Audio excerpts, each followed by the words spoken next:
What would be the costs arising due to extended deadlines? I mean, that would be enormous. And which contracting party bears the cost burden, Len? So this again depends. This is almost like a broken record, but it's always the case. It depends upon the conditions of the contract. So there are some contracts where if there's an extension of time granted to the builder, for example, then the builder is entitled to a payment from the principal for each of those days of delay. Now, that can exist. Now, quite often, for obvious reasons, the amount payable is zero.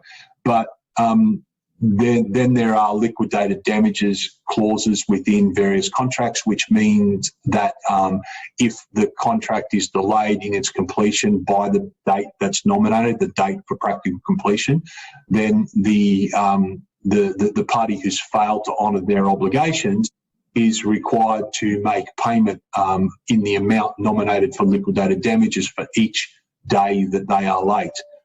That can range from, in a lot of domestic contracts, $50 a day to sometimes, $1,000, $5,000 a day, depending on the size of the construction project and the trade that's involved.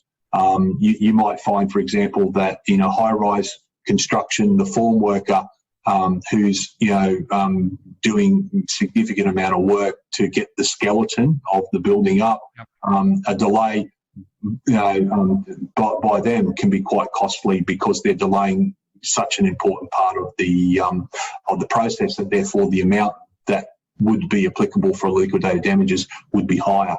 Like a cleaner, for example, might not have the same level of liquidated damages because obviously it's quite easy. Well, it's easier. I have to be careful here. It's easier to employ more people to do that work and to move through the building in a more efficient fashion.